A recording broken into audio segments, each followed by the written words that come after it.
lights out, and away we go.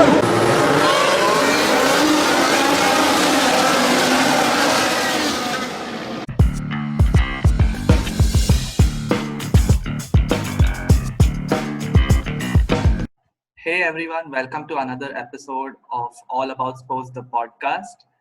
You might already know Krishna and me, Aniket, but we have a third person on the screen today and in audio as well for those who are listening in.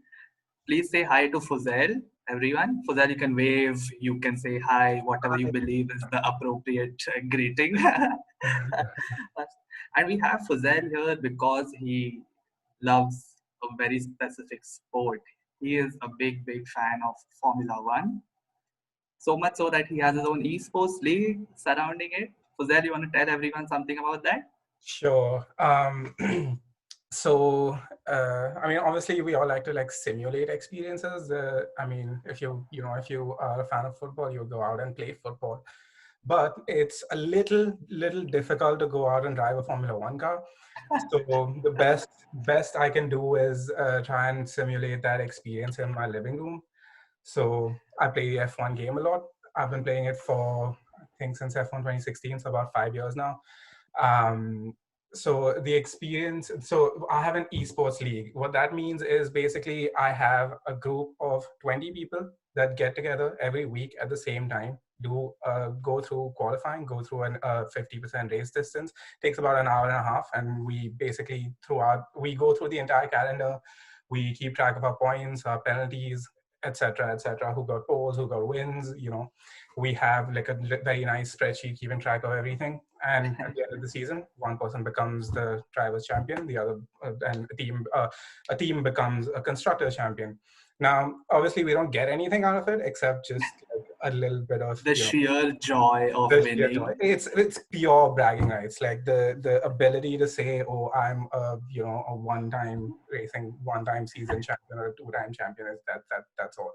Because most the race is what, an hour and a half a week. The remainder of the hours of the week, all we do is trash talk. So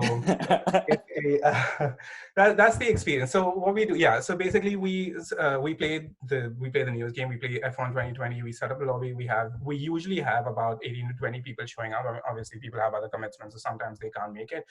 But yeah, we go through the entire calendar. I have the British Grand Prix in a little while, from an hour from now, at the time of recording. So we also have a commentate. We also have a couple people that join just as spectators in the lobby, where they basically commentate.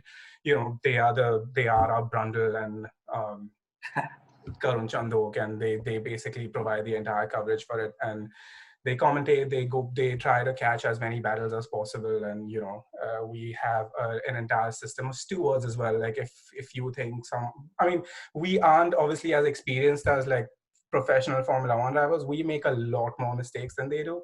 So if we hit someone off, if something unfair happens, if I get rear-ended, I'm gonna record a clip of that and be like, "Hey stewards, look at this driver hit me. This is not supposed to happen."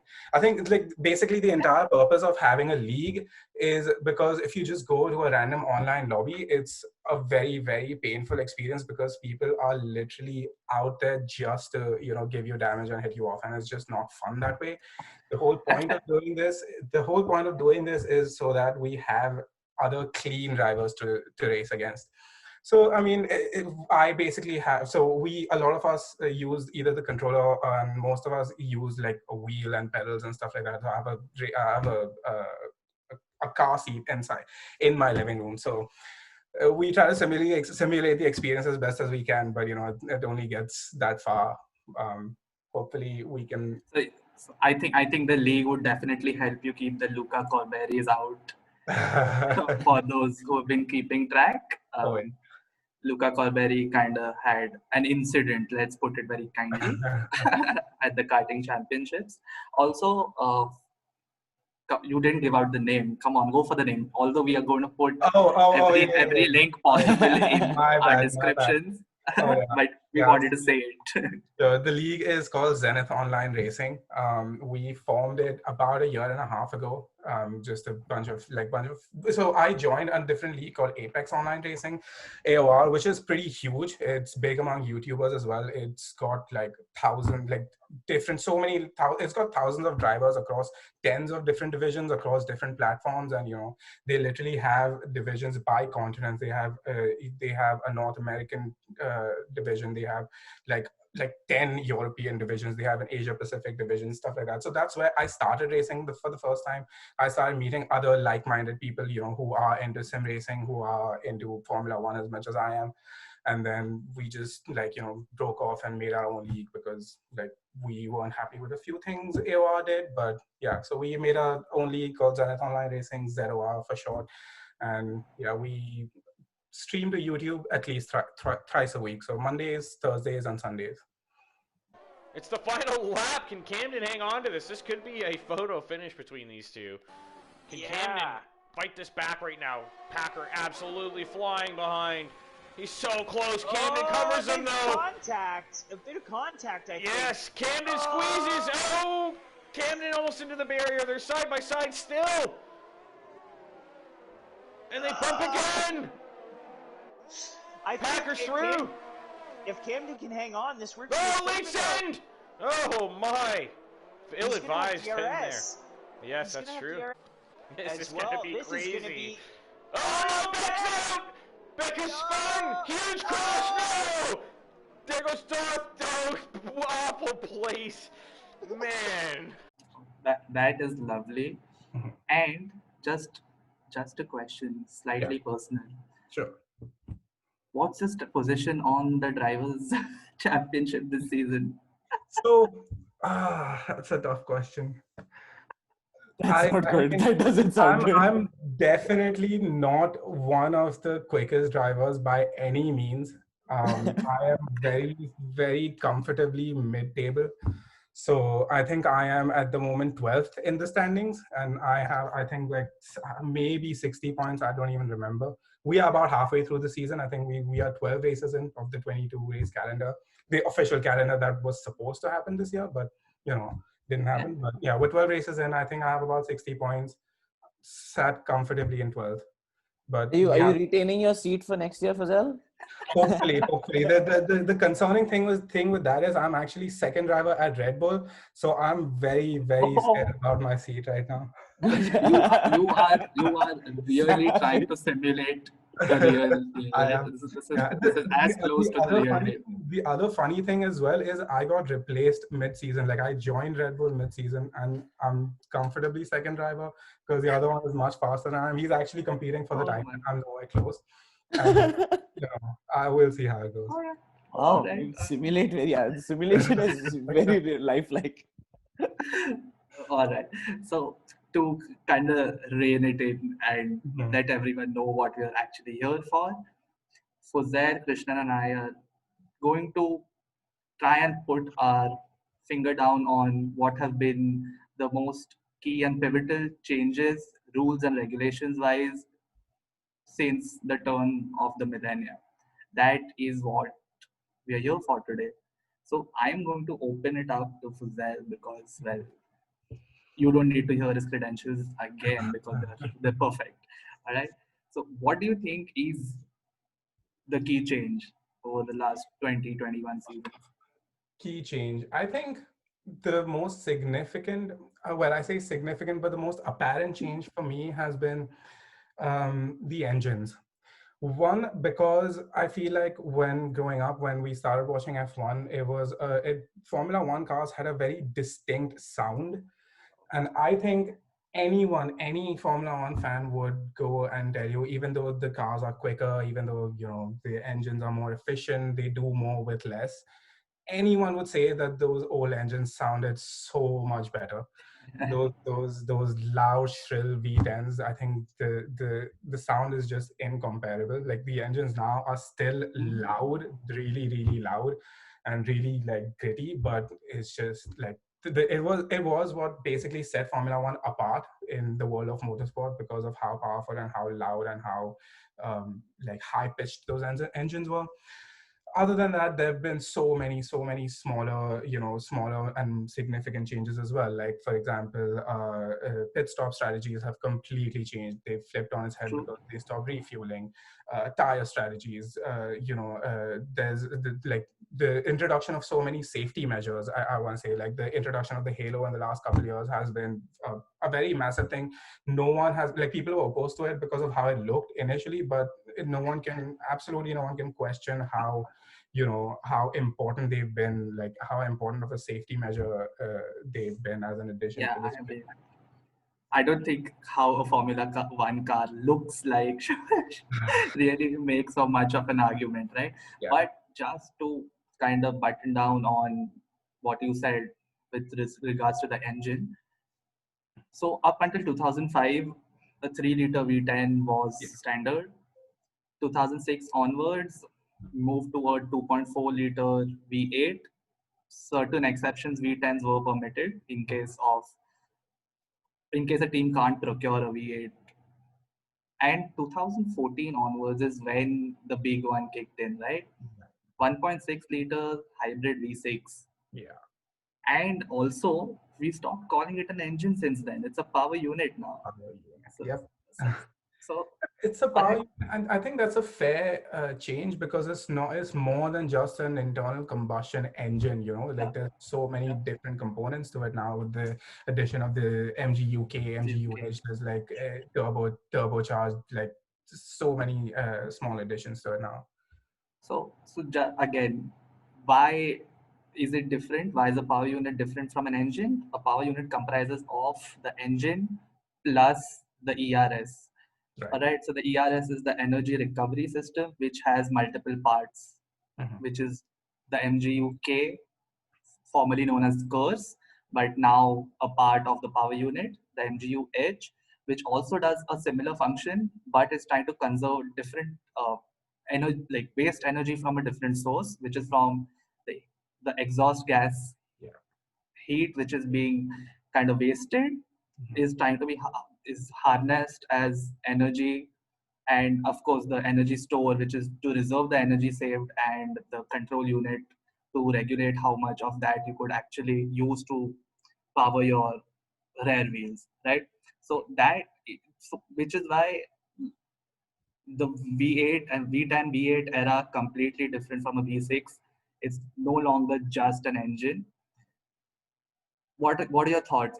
Is Are we all very nostalgic about a V10, or do you see like a performance difference?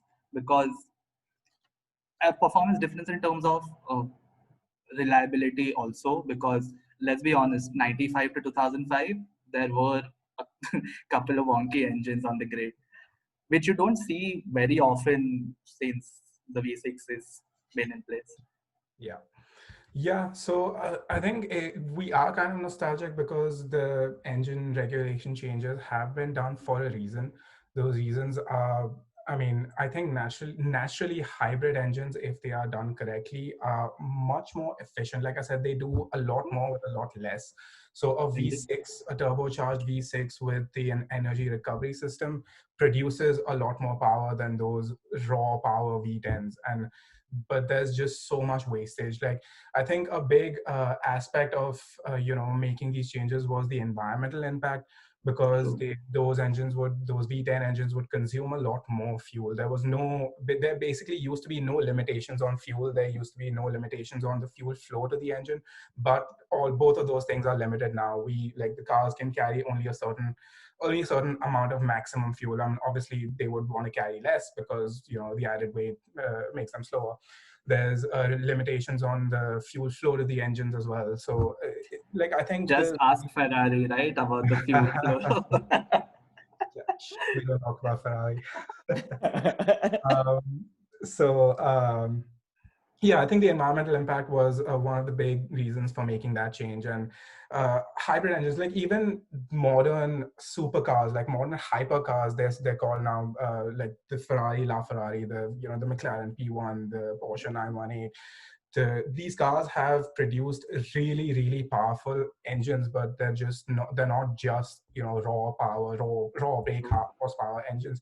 They're hybrid engines as well. They also harvest electrical energy. They have battery power, and it's just that little extra kick for the car that it just makes it that much quicker, because electrical energy is transmitted immediately, right? There's no lag, there's no delay that a regular engine would have. So it's just like the cars have obviously gotten a lot faster than they have. Like every weekend a lap record is getting broken.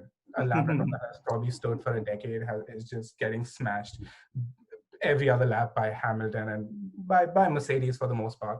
But it's happening.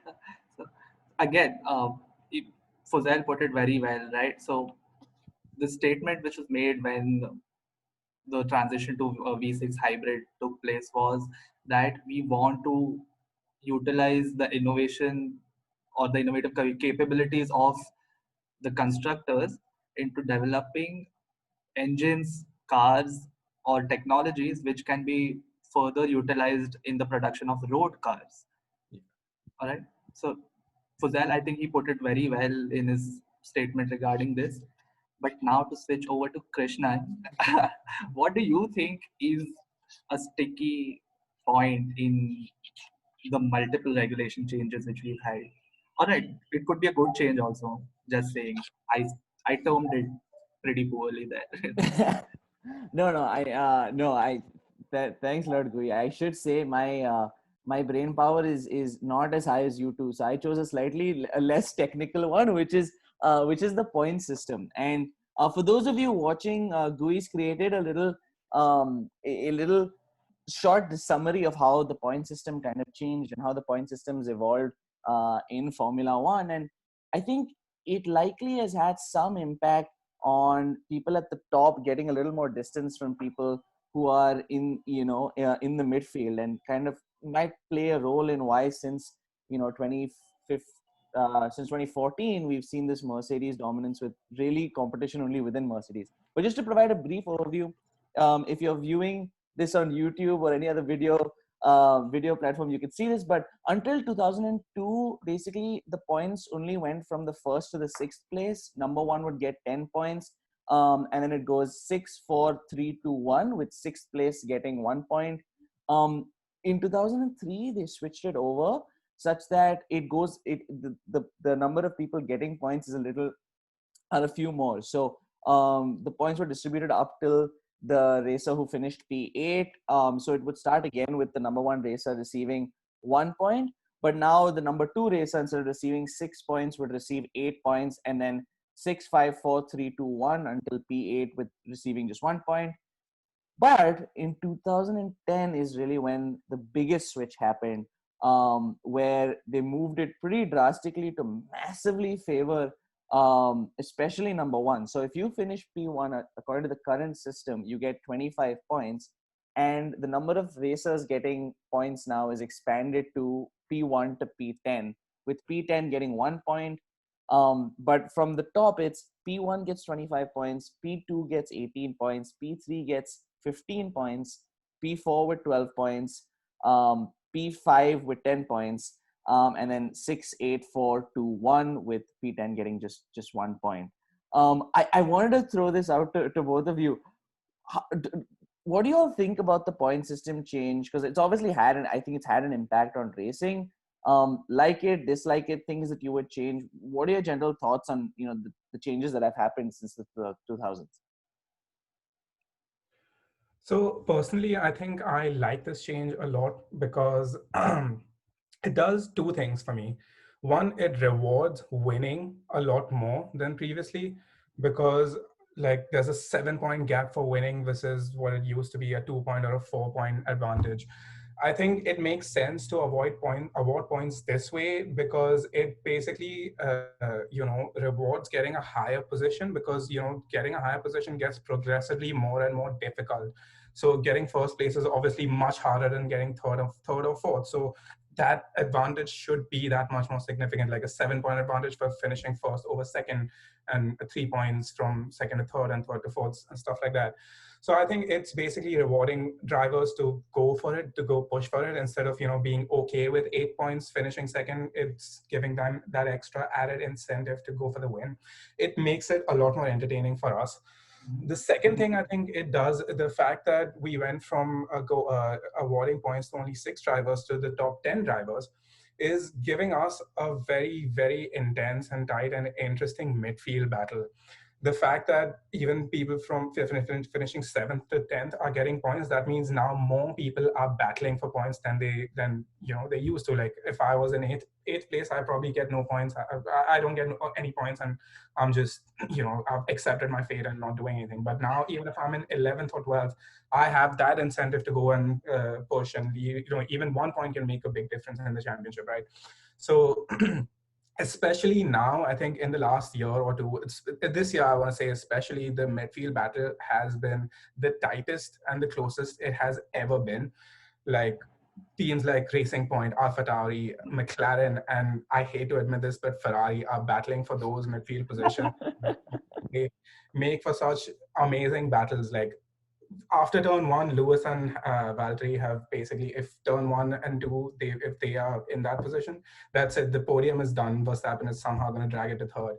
But fourth to 12th place, I want to say, is just incredible. Like, it's constant position swaps, constant battling. These cars are not afraid to go side by side. Like, these drivers have so much more confidence in their own cars now that, that they with the way these cars have developed, they have so much more downforce. They're just confident to throw it into a corner, just stick it, hang it around the outside and stuff. It's amazing to watch. So I think those are the two key benefits of having this new point system, where more drivers get points, and there's more of an incentive to finish higher than there would be before. Yeah, you're just incentivizing more places, so more people compete as opposed to retire or just finish a race. Doesn't matter if I'm 9th or 12th, 16th, 18th, whatever. So I think great point. It is absolutely a very, very strong incentive to battle harder for the non-top 3 spots. Okay, non-top 6, because since we are talking about the change from the original top 6. Yeah. But what do you think about the argument that it has kind of made it less competitive, in the sense that the gap between 1 and 2 is so large that it can't be closed down? See, that's fair. Like, it's harder to close down for sure, because it's not like a 1 point or a 2 point gap. Like, we no longer see Raikkonen going into the championship, going in the final race third in the championship, and then ending up winning by 1 point. It's very, very rare and unlikely to see that. But despite that, I think throughout the season, it just it's making the drivers push a lot more. Like, as much as we might think Bottas is not a championship contender, it's just like, even if he manages to put together a few good races, like 3 or 4 good races, he could close that gap right back up, even after having one bad race. But it like, the old point system basically says, okay, if there are 2 drivers, if they, let's say the championship is 5 seasons long, 5 races long, hypothetically. If a driver finishes first for 4 races consecutively, and a second driver finishes second for 4 races consecutively, the second driver could basically win the last one, and driver number 1 could just DNF, and the championship just swings. So basically, he's saying, I got nothing for winning 80% of the races in the season. So it does, I guess, reduce the gap in the championship, but it's still incentivizing consistency. I think it's less out in the open, but it's just basically rewarding drivers who are constantly doing well. Like, Hamilton consistently finishes first or second. Verstappen consistently finishes on the podium. I think that's what it's incentivizing. So even if they had 1 or 2 bad races in the entire season, it's just they're not throwing away their position because of it. No, that makes a lot of sense, and I think it's exactly like you all mentioned. It's the battle between having an exciting battle at the top versus having an exciting battle in the midfield. And until Red Bull, or at this point probably not Ferrari, but maybe maybe Racing Point catches up to Mercedes, it seems like What? I internal heard tracing point. I heard you say tracing point. I didn't hear racing point. um, so until those teams kind of catch up, it seems like it's an internal battle. But that's a really good point that you made, Fuzail, that it does reward consistent performance, and winning is just awarded a lot more than in the past. I also wanted a couple of quick point changes that were made that they just tested out. For 1 year, they tried double points for the final race. Immediately cancelled it. And then the other one is, fastest lap, 1 point. I can't imagine anyone has an issue with the fast. The fast lap is just a fun one. You see a lot of guys switching to like the soft tires just to like race around that last lap, and it's pretty fun. Any thoughts on any special points you would like to add, or what do you think of the ones that they tested / have in place? So I just before I answer, so that one I think Fuzail mentioned like with a very good example, right? You could DNF the last race and lose. Well, it almost happened, not in the same sense, but after Schumacher wins with 2 races to spare, the 2003 points change kicks in. Same season, Raikkonen is 2 points away from him at the end of the season. Guess how many Schumacher won? He had 6 wins as opposed to Raikkonen's 1, and they were just 2 points away. So it did do the job of making the top 2 spots really competitive, but it would, I mean, Fuzail said it best. It would be a shame if someone with 6 wins would lose to someone with, say, 1 or 2 wins. Even if that man is Kimi, I'll say it. Even if that man is Kimi, it just wouldn't sit right. Um, and to come back to your question, some weird ones.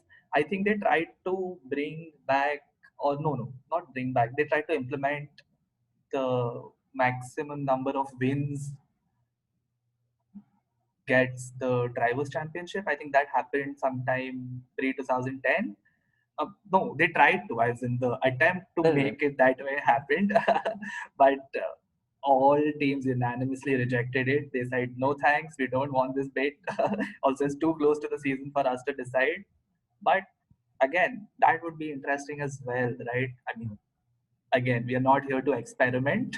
I don't think all 10 constructors could get together and say, you know what, let's just have a fun one this time. With all the money we put into our cars, our racers, research, and well, enough to go broke 5 seasons in. Let's just have a fun one. I don't think that's gonna happen, even though that it was attempted.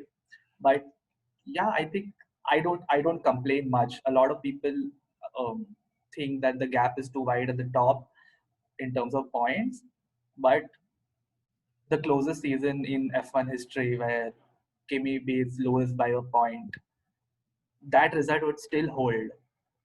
That result still holds in the new point system or the old point system. So if that does not change, and again doesn't change by much, I think Kimi beats Lewis by about 7 points, and but again he was not behind by just 7. He was behind by more than 7 points at the start of the last race. So I can't complain about this one, even though most people like to, because they believe that okay, there's a Hamilton bias. Let's admit, not too many people want to give him the props he deserves. So we're finding ways to complain at this moment. That's what I feel like. So those are two really big, slightly controversial changes in which are more okay, let's say nostalgia driven in the sense that oh, V times were great, old point system was great, but now from a strategy point of view, I think two things which have really okay, not let's not say turned things around completely, but really had an impact are the change in the tire manufacturers and refueling. So I think removing refueling kind of pulls back on the strategy aspect, but having high degradation tires in Pirelli adds to the strategy aspect. You have to manage your tires more, but again, the refueling, lighter cars, that aspect is toned down. So, what do you think about that? Because refueling got banned in 2010. There are some conversations around it, trying to make a way back into F1. Some drivers support it, Alonso being one. I think the argument is that you want a lighter car considering the number of weight increases the car has had with the halo and other aspects as well. Again, very strategic, very strategic point here in terms of number of pit stops, number, and again, fuel weight. But what do you think about refueling and tires? That is a big one for me. So refueling, I don't have very strong feelings about refueling coming back or being staying abandoned because I see the point in removing refueling. It was mainly because of the safety issues because we've seen so many pit lane fires because a fuel nozzle just didn't come off in time or something went wrong with that part. So it's better for that fuel, that's a combustible liquid, to just stay in an enclosed space for as long as possible. So I see the benefit in not having refueling, and I think it, like, obviously it's a smart decision because because that pit crew is doing so much already. Like they're already risking so much with a car can easily hit them, and they're just at the discretion of the drivers. So I think it's a good thing that refueling isn't the thing anymore because so there have been so many strides made in terms of driver safety, pit crew safety in the last decade or two. I think in that aspect, bringing refueling back might be a step backwards, and I don't know if that's a good thing. Another thing, I guess, is so like Alonso would say, the thing is with the car weight, it overweights the car if you just add race fuel right at the beginning. But then it's also limiting the amount of the weight of the fuel that can be added to the car anyway. It's 110 kilograms of fuel. So I mean, who's to say that how difficult would it be to regulate the amount of fuel that is put into the car if refueling was a thing? Like I could, you could start the race with a little less fuel, but then on your first stop, if you make an early stop, you could just put a lot of fuel in, and then want to burn it off quickly because you want to do quicker laps and stuff like that. So, um, I personally don't see a lot of benefit in bringing it back. I know strategy is a thing, but I think strategies are well done now, even with the tire degradation. So I think that's a good segue because tire degradation is such a massive thing to consider every time going into a race weekend. Strategies are like just earlier today in the race in the Portimao Grand Prix, like the two Mercedes started on the medium tires because they last way longer than the softs. The softs just die very quickly, and we saw people starting to pit on like lap 14 and 15 of a 60 plus lap race. So and the medium tires just kept on going. So is definitely, and plus like the way temperature plays into it, the way the weight of the car also affects tire degradation. The heavier the car is, the faster the tires are going to degrade. So softer tires would last, so soft tires could last 15 laps at the beginning of the race, but at the end of the race, when the cars are lighter, when they've burned off the fuel, they could last maybe 18 laps, 20 laps.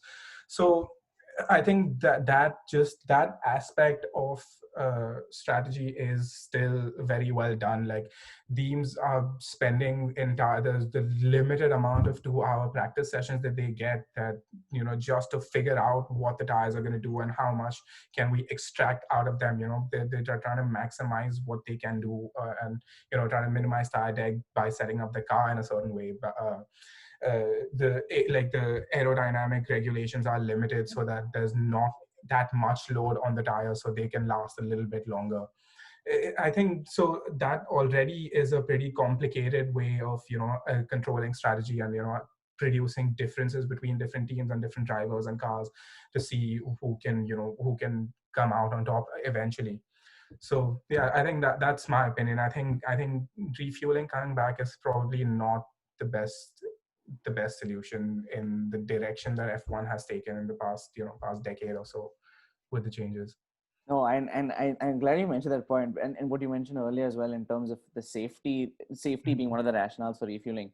Refueling accidents in a pit stop are, I think, the most horrifying accidents I have watched in sport. It is, while all of them wear flame retardant jackets, everyone who's working in the pit crew, it is just a jarring sight to see this massive, like a person being completely engulfed in a flame in like a split second. So that makes a lot of sense. And the tire point is also a fun one again, given this year.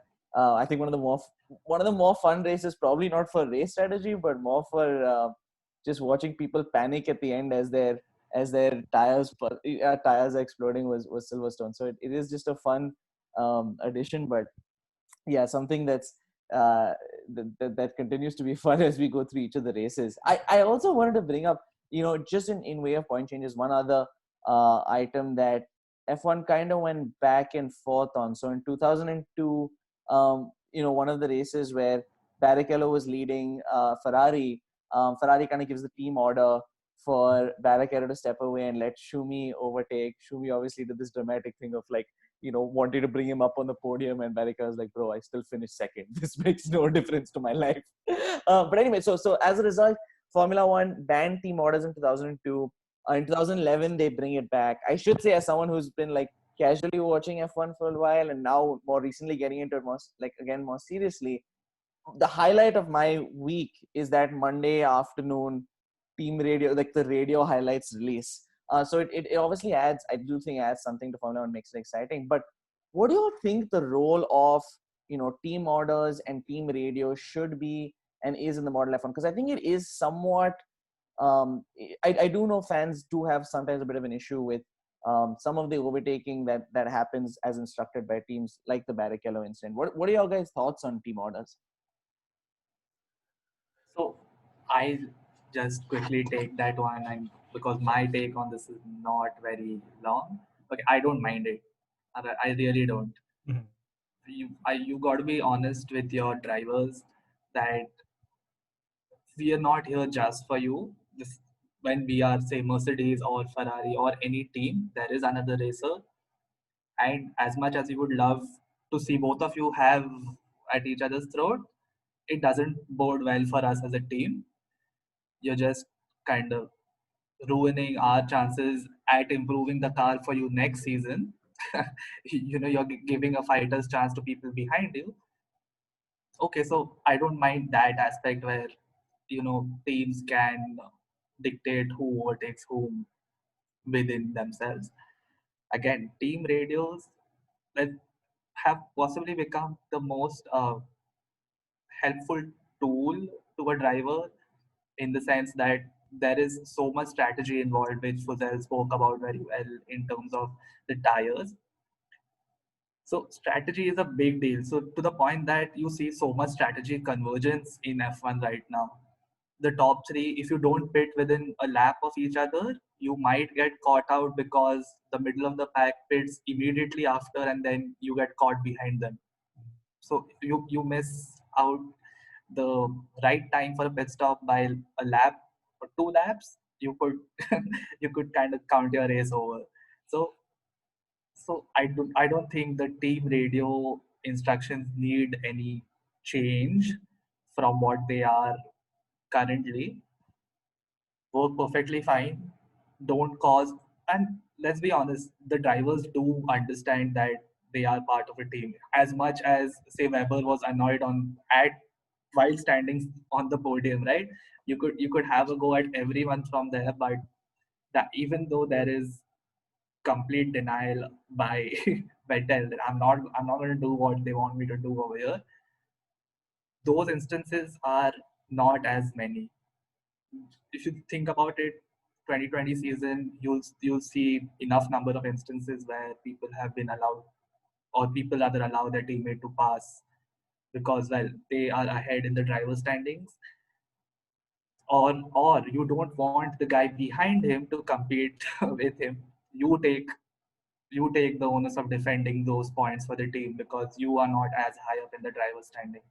So that's my take on it. So there you can. Yeah, I think team orders are an important aspect of the sport because I think primarily what the sport is a battle to win the championship between 10 teams, more than it is a battle between 20 drivers, because Mercedes is out there trying to win a championship, and Hamilton and Bottas are basically their employees, their tools to get that done. They just have they are just a team that are trying to compete, and they are hiring talent to help them achieve that goal. So so I think the Mercedes' priority is going to be to make sure their two drivers finish in the highest positions possible.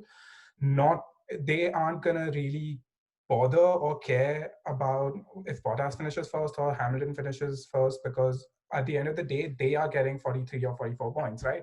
So I think the importance with sometimes team orders is for the team to ensure that their drivers don't end up crashing and throw away those potential 43 or whatever points that they have at the minute, because we've seen that happen before. If they just let two drivers who are battling for the championship battle, it doesn't always end well. For Mercedes is a very good example of that.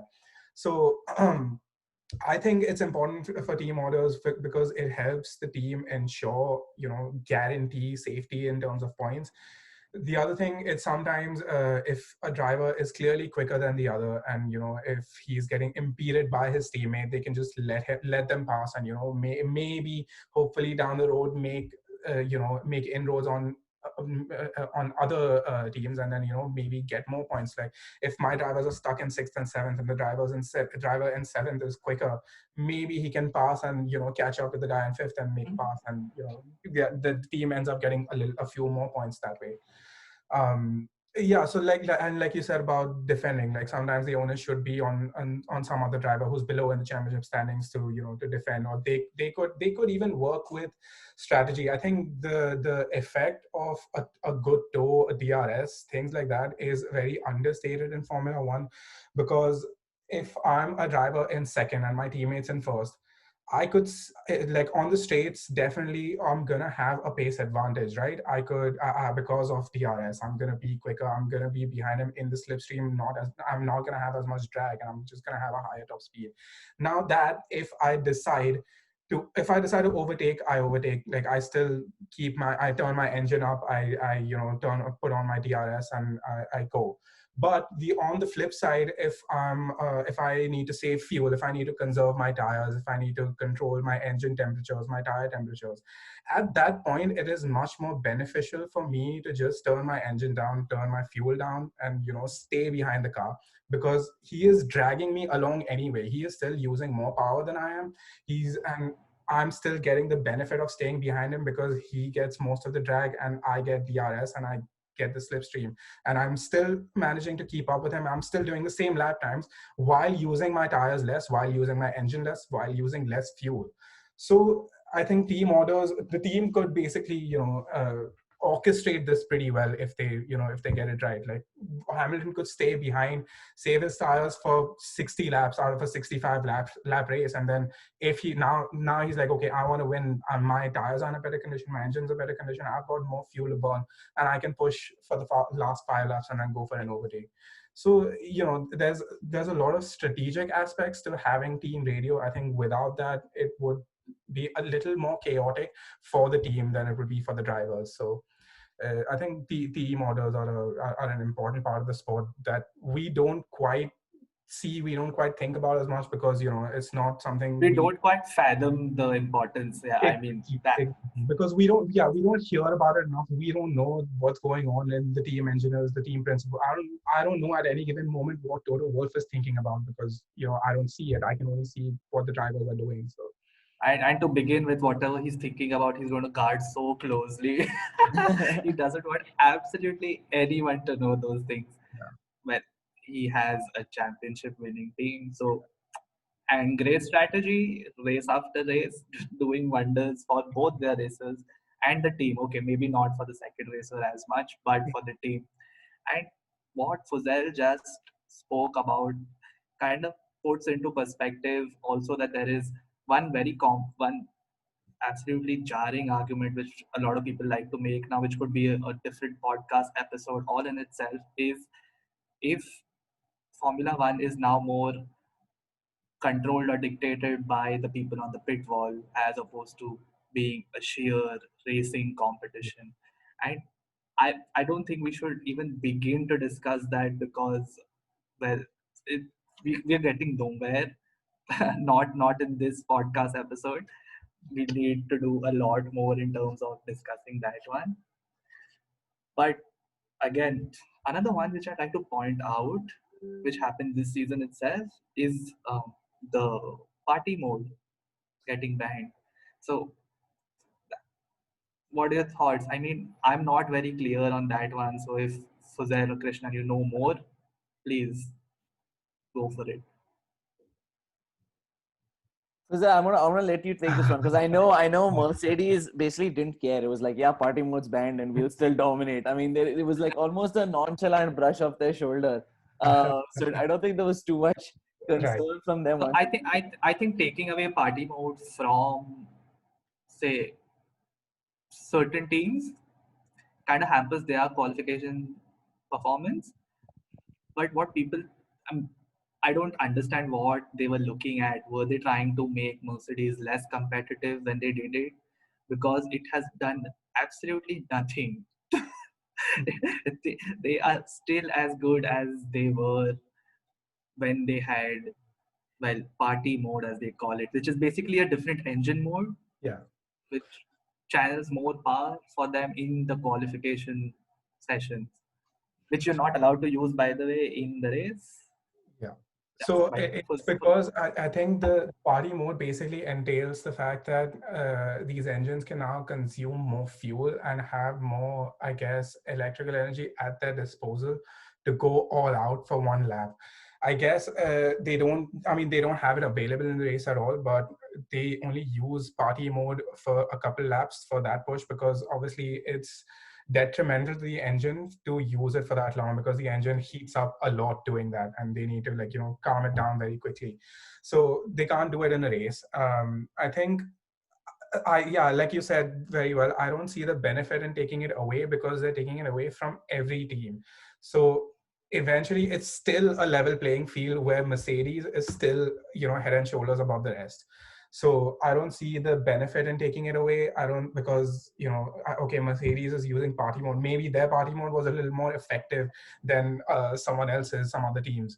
So, I think, even if they took it off, Mercedes still took pole by, I don't know, like a few tenths, and they still ended up blocking out the front row of the grid. So, yeah, it was one of the more useless roles, but I guess if it helps teams conserve engines a little longer, then hey ho. Which they need to. Yeah. The new guidelines.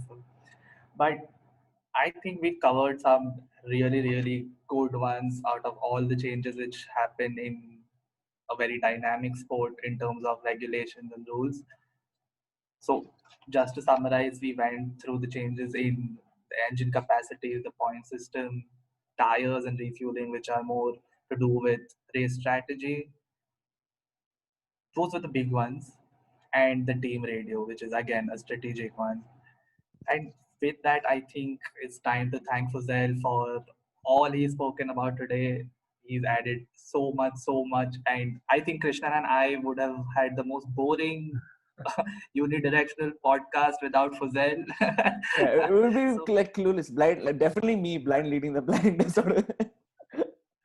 No, I genuinely appreciate you guys having me on board as well. Just to, it was a great opportunity for me as well, just to speak about, or speak about the sport that we've been following for so long. It's just nice. So I'm glad to be here, more than happy. So again, to sign off, guys, do all the things you're supposed to do. If you like what you're watching or hearing, follow us on all our socials, which will be linked in the description. And thank you so much, guys. Thank you so much for joining me today. Yeah, remember to subscribe to Zenith Online Racing on YouTube. Thank you so much, guys, for joining. Bye-bye.